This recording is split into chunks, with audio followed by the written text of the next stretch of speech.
What's going on, everybody? My name is Ceda. Welcome back to the channel, and if it's your first time here, I wish you a very warm welcome, and I really hope you stick around. Let's get right into it. I wish all of you a happy 2024. It's a new year, a new day. I hope you guys had a great 2023. I hope it was a productive year for you. It was productive for me in a lot of ways. I didn't get done what I expected to get done, but I got a lot of useful things done. I got a lot better at making rugs. I'm about to start making bigger rugs. I have some of the small rugs behind me, but I have a big frame that I'm working on making to make big rugs. That's going to be cool. I might be able to actually cover my wall. But I'm late on seeing a lot of movies. I haven't seen It's 2024 and I haven't seen the Black Panther. I haven't seen any of the Avengers movies or any superhero movies really. Pretty much any movie you name, I haven't seen it. So if you let me know in the comments what movies I should see and react to like this, please let me know. But today, I want to tell you some of my favorite things about the Barbie movie because I had a great time watching it. And if you haven't seen it, I honestly think you will too, because it's not what you would expect at all.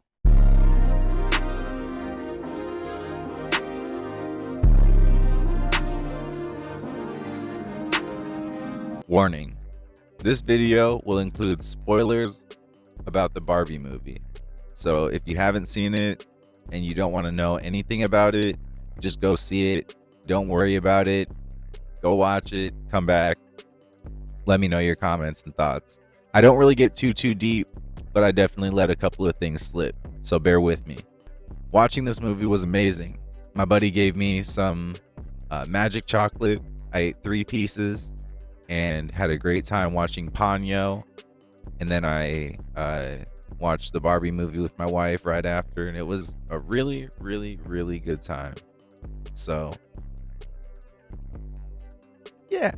The Barbie movie was like one of the more popular movies of 2023. I remember it was like up against Oppenheimer because they dropped at the same time. And I knew that it was going to be good because my wife saw it in theaters with her mom, and I already got good vibes from like the previews and stuff, and I thought it was funny they had Ryan Gosling as the main Ken, and Michael Cera was going to be in it, and Will Ferrell, and I already knew that right off the bat. Thought it was going to be hilarious. Knew it was going to be hilarious. So I knew I wanted to see it. My wife saw it in theaters. I had her not spoil it for me, and I just saw recently that it came out on HBO Max. So I was getting ready to watch it on there, but I wanted to watch it with her because I just, don't watch very many movies. I'm not going to sit there and watch a movie by myself anyway. Basically had it in my mind that this was going to happen in the near future, us watching the Barbie movie, and had a slight idea of what it was going to be about as far as uh, sort of being the reversal of our modern day patriarchy society and reversal of roles type of thing, because it's Barbie world. Barbie's in charge. It's Barbie land. Everything revolves around Barbie, and the Barbies and the Kens are going to be, they're Kens. They're the Kens. They're eye candy for the Barbies in a way, or whatever, like arm pieces. They're just the Kens. We don't need them, but we're glad they're here. And that was actually what it was getting into, and I liked that a lot. Now, if you're hearing that and you are a guy and you're thinking, well, that doesn't sound very cool or like anything I'd want to see, trust me, they talk about a lot in this movie. I was talking to my wife about this, and like they could have taken a lot of different approaches with this movie as far as making it super girly and making it like nothing that a guy would want to see. But I had a great time watching it, and we'll get a little bit more specific with it here shortly. Essentially, they weren't zoning in on a woman audience specifically for this. They just wanted it to be the Barbie movie that a lot of people could enjoy. I wouldn't say like maybe everybody, but like a lot of people will enjoy it if you understand what it's trying to say. It's funny, but they made a lot of good points. They could have taken a very simple approach and made it about Barbie meeting Ken. They go shopping and go on vacations and do fun things, and they fall in love and get married and stuff. And let me tell you, that is not what they did at all. So let me share my 3 favorite things about this movie, kind of in order of how I saw them. But I'm saying the whole movie was great. First thing that I remember just dying laughing at, like absolutely dying laughing at, was when Barbie and Ken enter the real world, and Ken separates from Barbie. He kind of thinks he wants to like see what it's like to be a man, I guess, in the world. So Barbie's like, go for it, Ken. Like, you can do it. I believe in you. And he starts walking around, and I think he walks by a gym, and these guys walk out, and I like how they have the men wearing like all black, as though like that makes them more masculine or something. Just everyone's wearing like black, I swear. And it's just like make it look tough. And he walks by a gym, and there's like two guys dapping up. They're like, that's what's up, man. We got to man up on this next one. Yeah, man. We got to just man up. We got to be men on this. Like, they're just they're having a conversation about something, but they said the word men so many times. And then as Ryan Gosling's, he's the Ken. All the males in Barbie Land, they're the Kens. So he's Ken. The other Kens are Ken. There are all kinds of different Kens, just like there was all kinds of different Barbies. But as he's walking, he sees an SUV pull up. It's like a shiny SUV, and he goes, and then like all the doors open in unison, and like four dudes hop out. I swear they're wearing suits, looking like the Men in Black or something. And he's like, like he's just never seen like dudes wearing suits before. And he's like, I've never seen such a cool car. They never made me a car in Barbie Land. Like, they're all Barbie cars. Right after that, some horses walk by, some like police on horses. And he just lost his mind, and I just couldn't handle that. Oh man. And when the police on horses walked by, that was when he realized that he not only wanted more, I guess, masculine things in Barbie Land, or he wanted more things like that. He also realized that he loved horses. Like, that was just, he was like, dude, horses are like the manliest thing I've ever seen. It's like, had he never seen, I think maybe it was like he'd never seen a man riding a horse. Like, he'd only seen Barbies riding horses, and he never got to ride a horse himself or something. Again, so many funny things happening in this movie. I mean, I wasn't ready. The next funniest thing that I remember was I think they had Ken watching Grease when he first came into the real world. Like, I think they got to see the movie Grease, maybe, or they like flashed the movie Grease, and I think he saw the Grease lightning scene where they're dancing in front of the car, and he thought that was like, again, Ken's perception of what he's supposed to be doing. I didn't explain this at the beginning, but this Ryan Gosling's Ken is like the beach Ken. So he's just like the hunky Ken who just like hangs out on the beach, and that's his role in Barbie Land. He doesn't have a house. At one point, Barbie is like, or somebody is like, where do the Kens go? The Barbies have houses of their own. They all have a Barbie dream house of their very own. Each Barbie does. Where do the Kens go at night when it gets dark out? There's just like a beach and like some Barbie houses. And she's like, you know what? I don't really know. That was absolutely hilarious. And that's not even what I was about to get into, but that right there, I mean, that's gold, dude.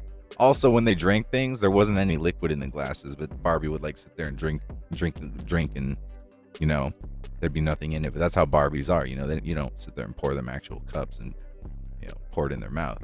But regardless, spoiler alert, had kind of messed things up in Barbie Land. And so Barbie was coming back, and she was like, what's going on here? And Barbie Land had become, or was about to become, Ken Land, because Ken brought all this masculine stuff from the real world to Barbie Land, because the Kens weren't really aware of like what they should be doing. They were just living in Barbie Land as Kens, and they were just like kind of these, arm candy of the Barbies. They didn't really know what they should be doing. They didn't have houses. So Barbie comes back, and there's Kens living in the Barbie mansions. The Barbies are just kind of like walking around with serving dishes, asking if the Kens need anything and helping them with everything. And Barbie comes back and is trying to help the Barbies understand that like this is wrong and we need to get things back to normal. When the Barbies, how it was, the Barbies were all in charge of Barbie Land, like how it should be. Once the Barbies all got back on the same page, the Barbies were like, we need to get the men to just battle each other so that they can just bicker amongst each other while we get things back to normal, which is brilliant. Brilliant. I mean, absolutely loved it. As the Kens are battling, there's like a musical number type of thing going on, and like Ryan Gosling starts singing out of nowhere. he sings one song, and then there's like a scene, and then he starts singing another song. And at this point, I'm like, yo, is this turning into a musical? So yeah, Ken had seen the Grease Lightning scene, I believe. I think he did. I know it was like in the movie somewhere they flashed it. Boy, when the next scene started and the next song part started, it was like a white room, like when the movie Grease, when they're in the dirty car garage fixing up their car, when it turns into them in like the showroom looking room with the nice car, because they're like envisioning the Grease Lightning, how they pictured it in their head or whatever. And it was just like a white background room type of thing. And then like the Kens came in and they were all dancing like in black, like look like Danny Zuko and shit. And then like like battling each other still at the same time. At a certain point, I'm just like, what is going on? Are they even battling, or are they just singing at this point? Because I think it turned into them just like singing instead of like actually battling any Kens. I think all the Kens just started singing. I don't know. But when the song was just like climaxing to like I am Ken, I was just like, dude, what is even going on? Like, and that was the whole point, was like the Kens were so distracted by having to do anything that if they had to do something, they just didn't even remember what they were supposed to be doing, which was either battling or trying to like take over Ken Land or any of that. And then man, the third favorite thing that happened when Barbie was about to leave Barbie Land again with Michael Cera's character Alan, who is not a Ken, the only non-Ken male Barbie, whatever. He fits all of Ken's clothes, and he's played by Michael Cera. It's hilarious. They're leaving Barbie Land, and the Kens are trying to build a wall to keep everyone from coming in or out of Barbie Land. And he said, like, once the Kens learn how to build the wall horizontally instead of vertically, then we're screwed. And they show the Kens trying to build the wall, and they're just stacking some bricks up, and they don't know how to like build a wall. They stop by the wall because I think the Kens try to stop them from leaving or something. And Michael Cera's character Alan hops out and starts just like fighting 20 different Kens. Like they just keep coming, and he's just like fighting all of them while Barbie and the other character are talking. At one point you can see like Michael Cera, I don't know why I keep referring to him as Michael Cera, it's Alan. And Alan keeps moving out of the way, and like the Kens are like kicking each other and stuff. And you can just see it in the background. It was just one of those things where you're just like, wait, is this like Step Brothers? Is this, what is this, like the superhero movie? Is like, what preposterous movie am I watching right now? This isn't the Barbie movie. This isn't a princess going shopping in like, Swan Lake or whatever. Like this is like a Will Ferrell level comedy movie, or Seth Rogen level, or whatever you want it. Like insert your favorite comedian could have written this, and very well probably did. A lot of other good parts to this movie. I do not want to spoil it, but Barbie has a dream. She has a goal in this movie, and by the end, I want to say that she fulfills that goal, but I'll let you watch the movie and decide for yourself. But I really hope you enjoy it if you do see it. So many other good parts of the movie. Like what's another one? So when Barbie came back to Ken or Barbie Land, and Ken's explaining how he's trying to turn Barbie Land into Ken Land, he is just walking around doing random things aimlessly. Like he has one of those like pull-up bars that you put in your doorway, and like he's talking to Barbie and just like jumps on that and does like a pull-up randomly, and then like goes over to like a drum set and like sits by it, and then someone hands him a keyboard and he starts playing it but doesn't know how to play it, and it sounded terrible. Like Ken started jamming on the drums behind him. At the beginning of the movie, there's a theme song style song playing while Barbie is waking up on her first day that we get to see of Barbie. The movie begins, Barbie's waking up, starting her day, and it's like, hey Barbie, Barbie. And at one point in the song, Barbie is like looking in the mirror doing her makeup, and the song is like, if that was a real mirror, you'd know you're the prettiest of them all. So it's like there's no mirrors in Barbie Land. So like what a trip. I'm saying like they really go for like this is what a Barbie is like, but we're gonna make real people act like them. But then they incorporate the real world into it. If you think about it, that's crazy. Barbies never get if real mirrors don't exist in Barbie Land, they never get to see what they actually look like. They just know what they look like by other people's description. Which imagine if that was true in real life. What if mirrors just didn't exist in real life? You know what I mean? Like that'd be crazy. I don't know why that would happen. There's so many things that are reflective when we have cameras, so we can take a picture of ourselves and just look at it. But you know what I mean? It made me think of things like that. I could say a lot more about the movie, but I'm just going to be sitting here trying to pull things from memory because, again, they did a lot. They could have done a very simple Barbie movie and just kept it so simple. You know, I mean, they made it hilarious. So I hope you have a good day and go check out the Barbie movie when you have a chance. It's on HBO Max right now. Happy 2024. And subscribe to the channel if you want to see more of this. Comment more movies I should watch and react to and check out, because I really don't be watching them at all. But yeah, a lot of good things. Have a good one.